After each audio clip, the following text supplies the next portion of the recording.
Assalamualaikum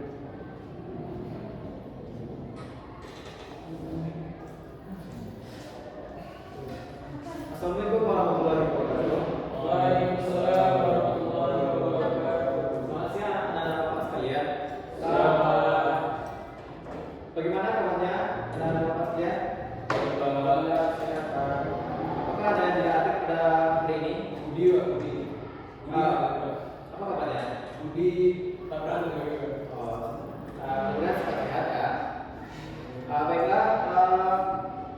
Apakah anak-anak Bapak masih ingat apa pembelajaran kita minggu kemarin? Zina, Pak. Jadi baiklah Bapak ingin tanya kepada Rohit, apa itu zina? Perbuatan haram, Pak. Jadi zina itu adalah perbuatan haram yang dilarang oleh agama. Jadi pada siang hari ini kita akan masuk kepada pembelajaran kita selanjutnya yaitu tentang pernikahan. Jadi apa yang anda ketahui tentang pernikahan? Yang anda pahami? Sarul? Pernikahan itu adalah perjanjian suci antara seorang pria dan wanita untuk membina rumah tangga. Benar. Jadi pernikahan itu adalah ikatan suci antara suami istri yang sudah diatur dalam agama Islam. Jadi tujuan pembelajaran kita pada hari ini yaitu untuk memahami tentang apa itu konsep pernikahan dalam Islam. Baiklah kita akan masuk pada poin yang pertama yaitu pengertian pernikahan itu pernikahan adalah ikatan suci antara laki-laki dan perempuan yang sudah diatur dalam agama Islam.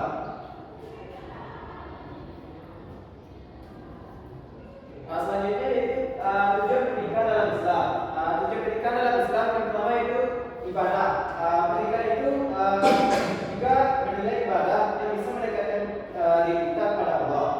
Yang kedua menjaga kehormatan. Pernikahan itu bisa menjaga kehormatan kita, yaitu menjaga kita dari hal-hal yang buruk. Yang ketiga itu membentuk keluarga. Pernikahan itu bertujuan untuk membentuk keluarga yang sakinah, mawaddah dan warahmah. Yang keempat itu reproduksi. Pernikahan itu bertujuan untuk menambah keturunan. Baiklah, Bapak ingin tanya kepada Rohit, apa tujuan pernikahan?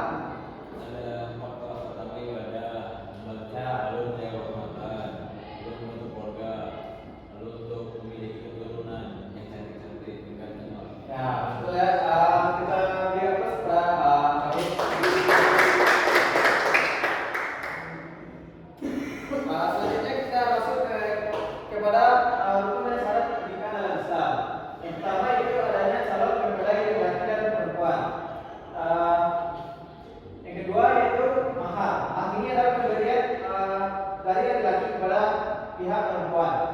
Yang ketiga wali nikah. Wali nikah ini adalah laki-laki yang ada ikatan dengan perempuan tersebut, seperti ayah dari perempuan tersebut ataupun saudara laki-laki dari perempuan tersebut. Yang keempat itu ijab kabul. Ijab kabul ini adalah ucapan dari wali nikah si perempuan kepada calon mempelai laki-laki. Baiklah, sekarang Bapak mau tanya pada Farhan, apa saja rukun dan syarat pada pernikahan? Yang pertama ada skala calon mempelai, Pak. Ya, terus Yang kedua harus ada mahar, Pak. Dan yang ketiga tidak kabul, Pak. keempat. Yang ketiga ada wali nikah, Pak. Betul. Jadi yang dikatakan Farhan tadi betul ya. Jadi syarat-syarat tersebut ada 4. Tepuk tangan kepada Farhan.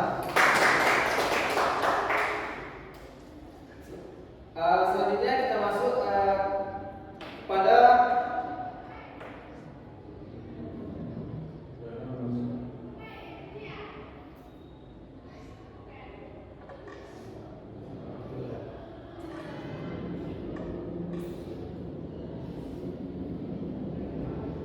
yang selanjutnya kita masuk kepada dalil tentang pernikahan. Yang pertama anjuran pernikahan. Yang pertama adalah Quran surat An-Nur ayat 32. Allah minta kepada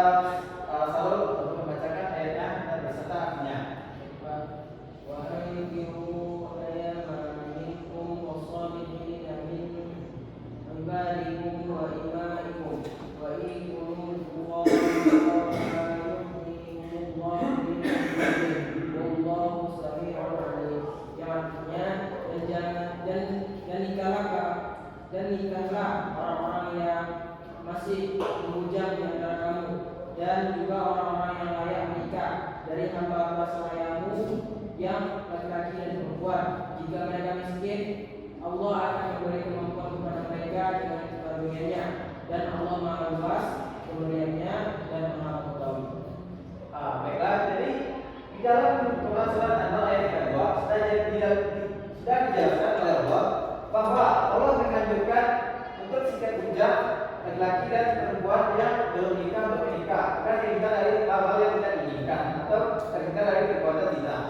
Yang kedua itu konsep pernikahan itu terdapat dalam Quran surat Al-Rum ayat 1. Pemerintah kepada wakil untuk membacakannya.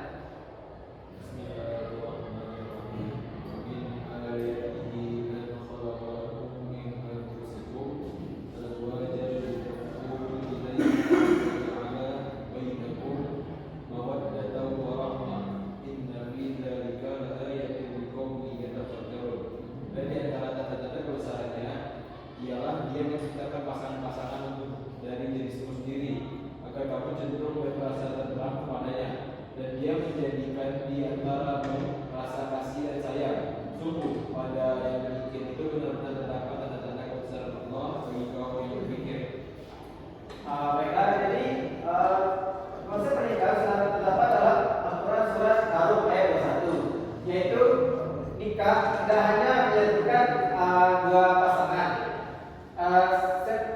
dua insan, tetapi juga menyatukan dua keluarga. Di dalam misalnya kayak sekarang ini di adat Minang, tidak hanya menyatukan dua mempelai, tetapi juga menyatukan dua keluarga dan menyatukan mama. Selanjutnya tujuan pernikahan itu untuk memperoleh ketenangan, cinta dan kasih sayang, sebagaimana yang sudah terdapat dalam Quran surat An-Nahl ayat 1. Selanjutnya kita masuk pada hukum pernikahan dalam Islam. Hukum pernikahan dalam Islam yang pertama itu wajib. Hukum pernikahan ini wajib apabila seorang mempelai laki-laki maupun perempuan sudah siap melahir batin, dan yang laki-laki sudah siap untuk memberi nafkah kepada calon istrinya, dan ditakutkan akan terjerumus kepada perbuatan maksiat seperti zina, maka hukum pernikahan baginya itu wajib. Yang kedua, sunnah. Hukum pernikahan bisa menjadi sunnah apabila laki-laki tersebut mampu, sedangkan dia bisa mengendalikan dirinya dan tidak terjerumus ke dalam hal-hal kemaksiatan seperti zina, maka hukum pernikahan baginya itu sunnah. Yang ketiga, haram. Hukum pernikahan bisa menjadi haram apabila calon mempelai laki-laki tidak bisa atau belum sanggup memberi nafkah lahir batin kepada calon istrinya.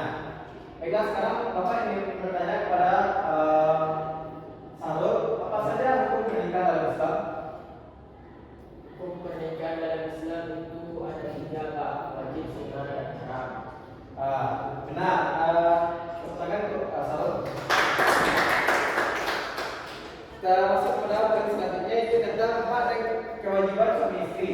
Yang pertama, saling menghormati. Suami istri itu harus saling menghormati, saling menjaga, dan saling melindungi satu sama lain. Yang kedua, pemberian nafkah. Seorang suami wajib memberi nafkah kepada istrinya. Yang ketiga, komunikasi terbuka. Suami istri itu harus menjalin komunikasi yang terbuka, tidak ada yang ditutup-tutupi ataupun ada yang dirahasiakan. Yang keempat, yaitu saling percaya. Suami istri itu harus saling mempercayai, tidak boleh saling mencurigai.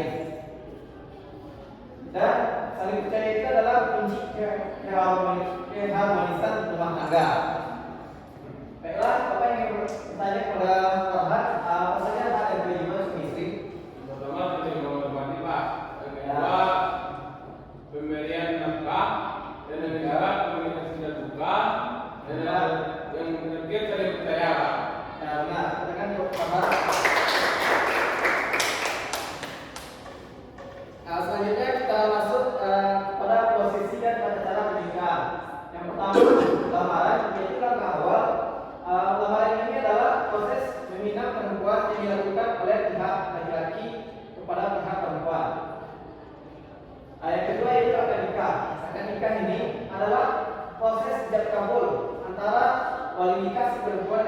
dalam masalah laki.